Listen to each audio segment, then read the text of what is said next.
Danny Boyle and Alex Garland have reteamed to produce 28 Years Later, one of the most eagerly awaited legacy sequels of the 2020s, more than 20 years after the original 28 Days Later was released. Even though a follow-up film was produced, it is a standalone sequel, and neither Boyle nor Garland made any significant contributions. Thus, the first real direct connection to the 2002 zombie blockbuster is found in 28 Years Later. A little kid named Jimmy escapes from his home during the first rage virus epidemic in the Scottish Highlands, when it is assaulted by infected people, causing his mother, aunt, and sisters to contract the virus as well. He discovers his uninfected father, who happens to be the town vicar, at a nearby church where he has fled. The vicar responds with religious ecstasy, interpreting the virus as the coming of the end times and viewing the epidemic as a sign of divine punishment. He encourages Jimmy to run away and hands him a necklace with a crucifix. Jimmy is able to escape because he accepts his fate and lets the infected take control of him. The rage virus has been eliminated in continental Europe 28 years after the second outbreak, but Great Britain and Ireland are still under an indefinite quarantine. A village on the island of Lindisfarne, which is connected to the mainland by a well-defended tidal causeway, is home to a tiny group of survivors. Scavenger Jamie, his wife Isla, who has a terminal illness, and their 12-year-old kid Spike are among the occupants. Jamie goes Spike hunting on the mainland as a ceremony of coming of age. They come upon a group of infected people under the leadership of an alpha, a mutant form of the rage virus that makes infected victims more powerful and smarter. The two seek shelter in a deserted cottage while watching a campfire in the distance. When Spike returns to Lindisfarne, he finds out that Dr. Ian Kelson, a reclusive survivor whom the villagers fear, started the fire. Rumor has it that Kelson has been observed ritualistically burning bodies. When Spike witnesses his father having an affair with another woman, he loses faith in him. In the hopes that Kelson can treat him, he and his mother sneak back to the mainland. Meanwhile, the patrol boat of Swedish NATO soldier Eric Sundqvist sinks, forcing him and his unit on shore. Eric is the only survivor, as the infected rapidly overpower the unit. After some time, he runs into Spike and Isla, saves them from another group of infected, and joins them in their hunt for Kelson.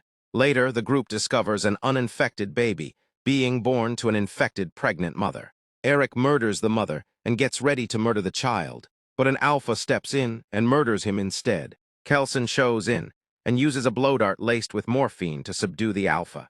After that, he takes Spike, Isla, and the baby to his sanctuary, a shrine built out of the infected sterilized bones. Kelson examines Isla and concludes that her cancer is terminal. He uses a morphine dart to end her life at her request.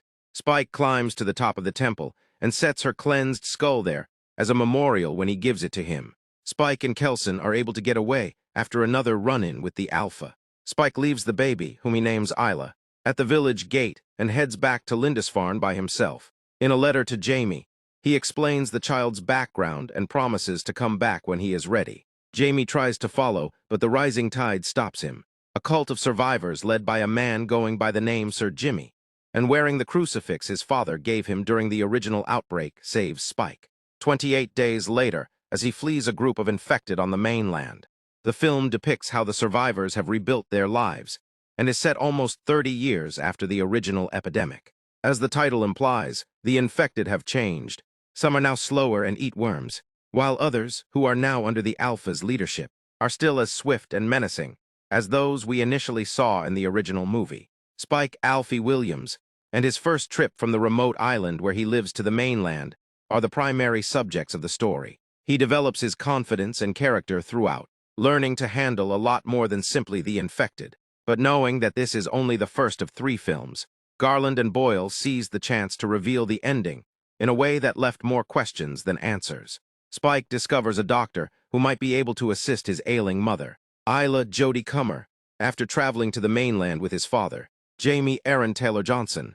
Spike accuses his father of not wanting to get Isla help, so he may escape the burden and suffering of her crazy episodes of memory loss after he witnesses Jamie cheating on his mother. Spike chooses to travel to seek treatment for his mother in the hopes that she can be cured, in spite of the advice of people in the remote hamlet where they live.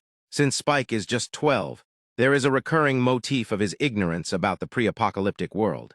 When the two finally arrive to Dr. Kelson, Ralph finds these seemingly little objects, like a frisbee or delivery men, become vital. While traveling, they come into Eric Edvin Riding, a Swedish soldier who provides an outside viewpoint on the epidemic and demonstrates how technology has advanced outside the British Isles.